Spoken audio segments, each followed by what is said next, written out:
how to find college information settings on Facebook Lite. Hello guys, in today's video I'm gonna show you how to find college information settings on Facebook Lite. First thing, go to Facebook Lite and here just click these three lines in the top corner,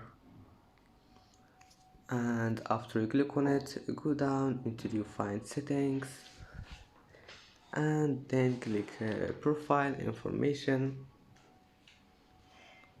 and here you can find college settings on Facebook Lite, and you can add your college if you want. And